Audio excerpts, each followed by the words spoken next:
At a certain point you'd think that even the most blindly evil megacorporation intent on increasing profit margins through world domination and wanton destruction would look up from gleefully drowning puppies to pay at least some attention to the fact that something had broken into their facilities and murdered somewhere in the region of 500 employees in a single afternoon.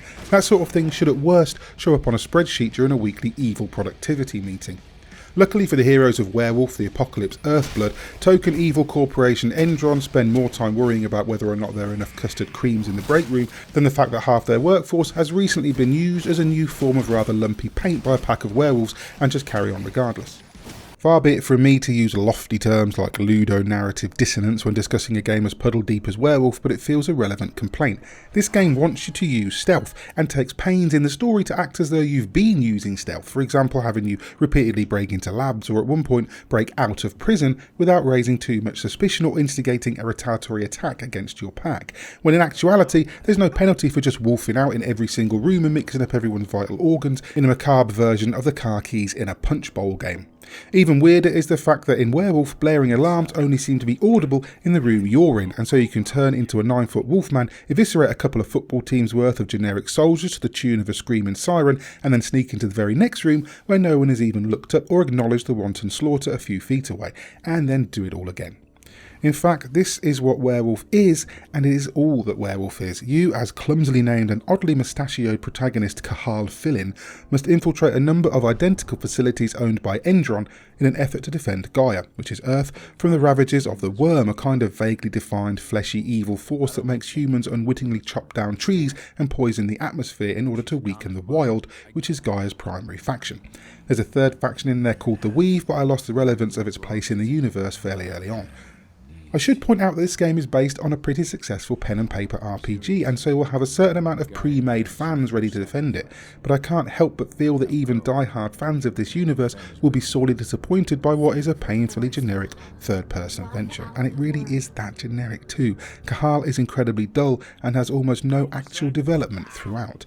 He starts the game as a badass werewolf with a wife and daughter, the first of whom is cruelly taken from him in the opening mission, and the second of whom is mad at him for approximately 2/3 of the following mission, and despite a 5-year time jump between the prologue and this first mission, he doesn't even change his clothes.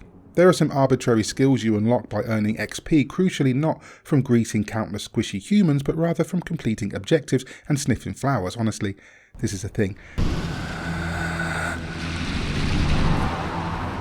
The skill tree does add some useful abilities relating to Kahal's 3 primary mechanics, the first being a crossbow he can only carry 3 bolts for at a time despite his abundance of pockets, and which can be used to take out security cameras or human ear canals with equal efficacy. His wolf form, wherein he transforms into the bestest boy and can run fast and infiltrate air vents that only ever lead to exactly where he needs to go, and his Krynos form, which exists purely to messily extract organs from human beings. All combat, no matter the context, results in Kahal assuming his Krynos form and going fucking ham on everything in sight. Some enemies have silver bullets that can reduce health for the duration of the fight, some can throw grenades, others have shotguns, but they all look the same. Some enemies can come at you in giant mechs that look like the power loader from Aliens. Luckily you've got 2 modes in Krynos form, heavy and agile, each with a couple of moves such as roar and leap to help you turn the tide.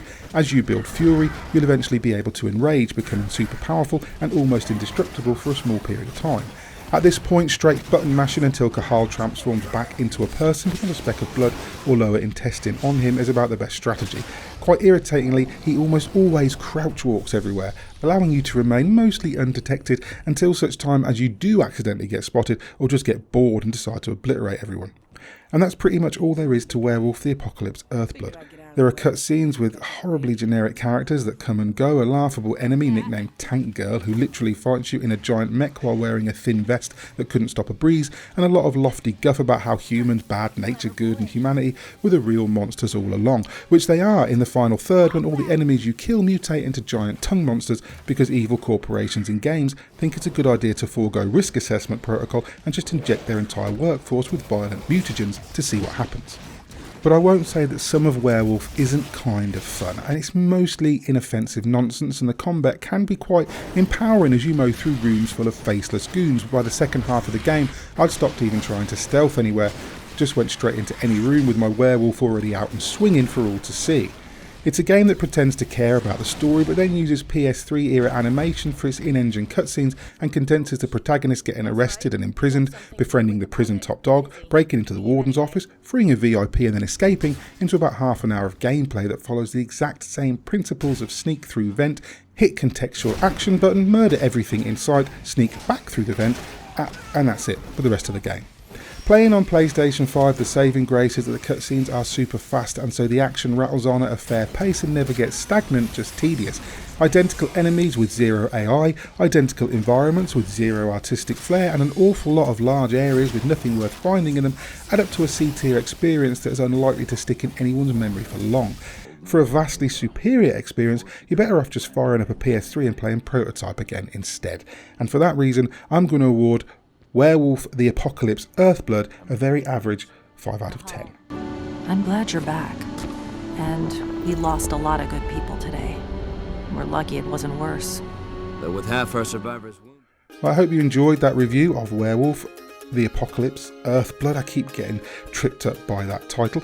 If you did, please hit like and subscribe. Maybe consider tagging that bell icon too so you're kept up to date with all the news, reviews, previews, videos, podcasts, whatever we're posting on a given day. And if you want to support us on Patreon, go ahead and check that out. We do appreciate everything you guys do for us. In the meantime, I've been Mick Fraser for God is a Geek, and you guys have been lovely.